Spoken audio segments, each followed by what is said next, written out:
মতো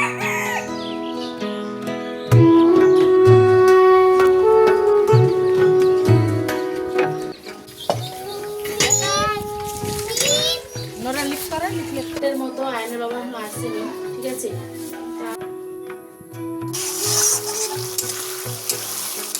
বন্ধুরা আজ কতদিন পর আবার কুয়াশার মুখ দেখা গেছে। আর এইদিকে হালকা করে দেখো রৌদ্র উঠাচ্ছে মনে হচ্ছে, ঠিক আছে, কিন্তু দেখো মাঠটা পুরো কুয়াশায় ভর্তি। দেখো জুম করি, আয় যে দেখো পুরো সাদা হয়ে গেছে। তো এদিকে দেখো হালকা হালকা রাস্তাতেও কুয়াশা একদম। এখন বাজে 6:30 মতো। আর যে দেখো কি অবস্থা। বাড়ির মধ্যে থাকলে না অতটা বোঝা যায় না যে কতটা কুয়াশা, তাই না? বাইরে গেলে মনে হয়। মাঠের দিকে তো প্রচণ্ড ঠান্ডা এখন। তো যাই হোক, গুড মর্নিং। আজ হচ্ছে গিয়ে দেখা যাক কী করি, চলো।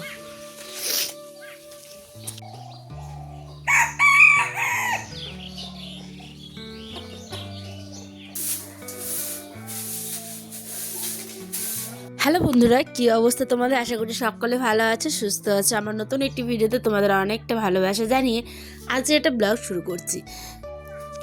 তবে চলো আজকে নতুন দিনটি শুরু করছি তোমাদের সাথে শুরু থেকে।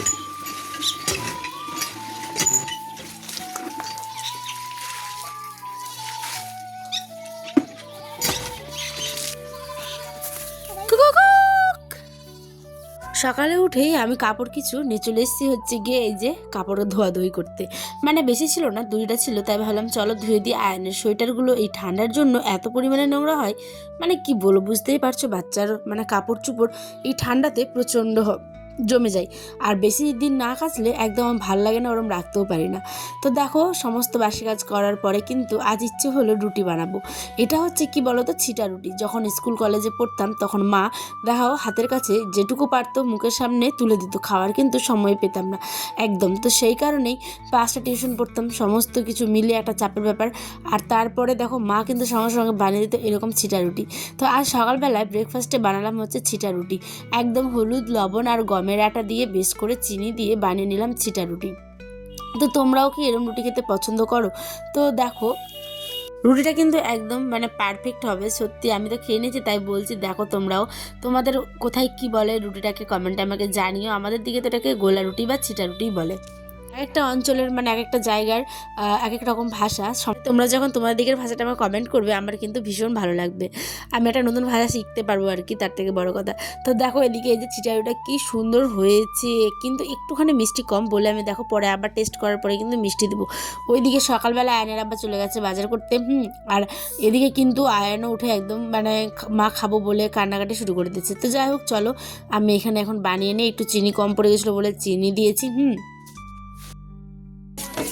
একটু ভালো করে ফিরিয়ে দিচ্ছি, যেহেতু পরে চিনিটা আবার দিলাম। গ্যাসটা একটু হালকা কমিয়ে দিলাম। এই যে দেখো তোমরা চাইলে ময়দারও করতে পারো, কিন্তু গমেরটা বেশি ভালো হয়।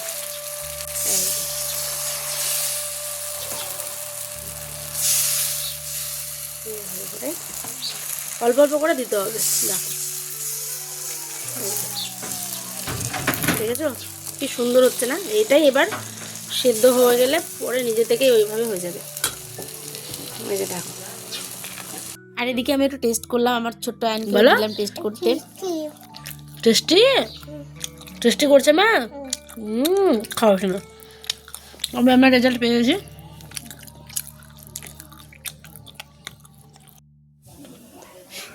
কি আমার রেজাল্ট আমি পেয়ে গেছি, কিন্তু এরপরে আমি আর ব্লগটা সারাদিন কিচ্ছু করিনি। আমার একদম মানে অনেক ব্লগ জ্যাম হয়ে গেছিলো, সেই কারণে আমি কিন্তু আগে সেগুলো ব্লগ মানে এডিট করে কমপ্লিট করলাম। কারণ তোমাদের প্রত্যেকদিন ব্লগ আমি দিবই, সেই কারণেই। বাজে 8টার মতো, আয়নের বাবা আসেনি, ঠিক আছে। তো আমি যেহেতু আলু ভাজা করলাম, তো আলু ভাজার শেষে এই যে এরকমভাবে পেঁয়াজ কুচি দিব।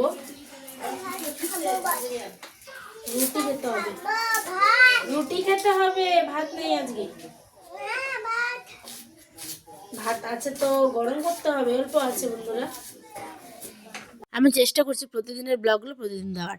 তো দেখো সংসার যাবে মাথাটা পুরো আমার খারাপই হয়ে গেছে। এদিকে আয়ান, ওদিকে ওর আব্বা, এদিকে সেটা আমি পেঁয়াজ দিতেই মানে ১ম এ ভুলে গেছি। তাই দেখো পেঁয়াজ আমি পুরো পরে দিচ্ছি। কাজে আমি ভুলেই যাই। ঠিক আছে? তা আলু ভাজাতে পেঁয়াজ দিইনি।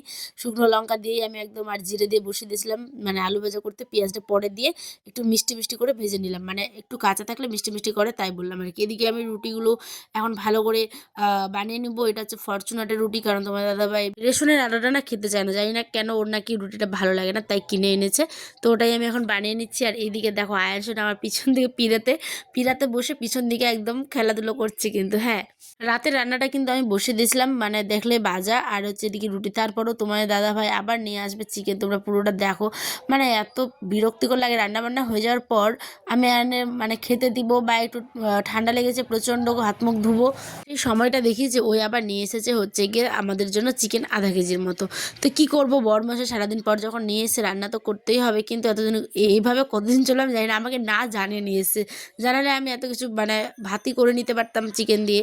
তো যাই হোক রুটিটা করেছি, তার কোনো অসুবিধা নেই। আর ওই যখন এনেছে আমি অবশ্যই করে দেবো, ওইটা কোনো ব্যাপার না।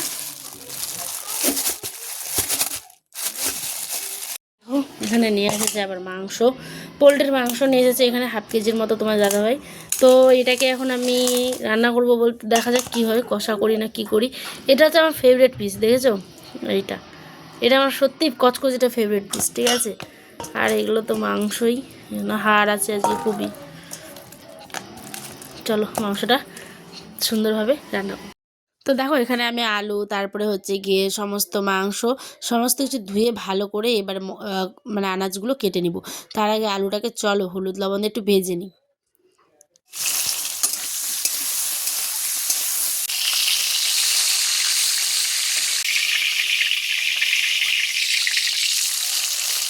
তো হলুদ নুন দিয়ে এটাকে ভাজার পরেই দেখো এখানে মশলা পেস্ট করে নিয়েছি আর পেঁয়াজও কেটে।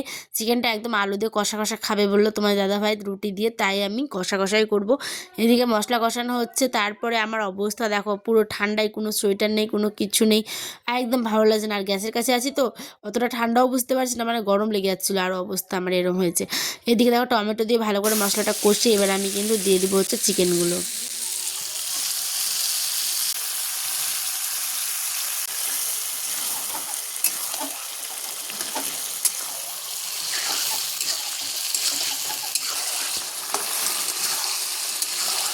তো যাচ্ছি দেখাবো একটি ব্লগে রুটি, আলু ভাজা, মাংস এখন জমিয়ে আমার বর খাবে। বাজে গেছে এখন 9:30। তো যে চিকেন কষাটা কেমন লাগছে অবশ্যই কিন্তু কমেন্টে জানিয়ে। টাটা, আল্লাহ হাফেজ, সকালে ভালো থেকো, সুস্থ থেকো। এবার আমরা খেতে যাই, হ্যাঁ।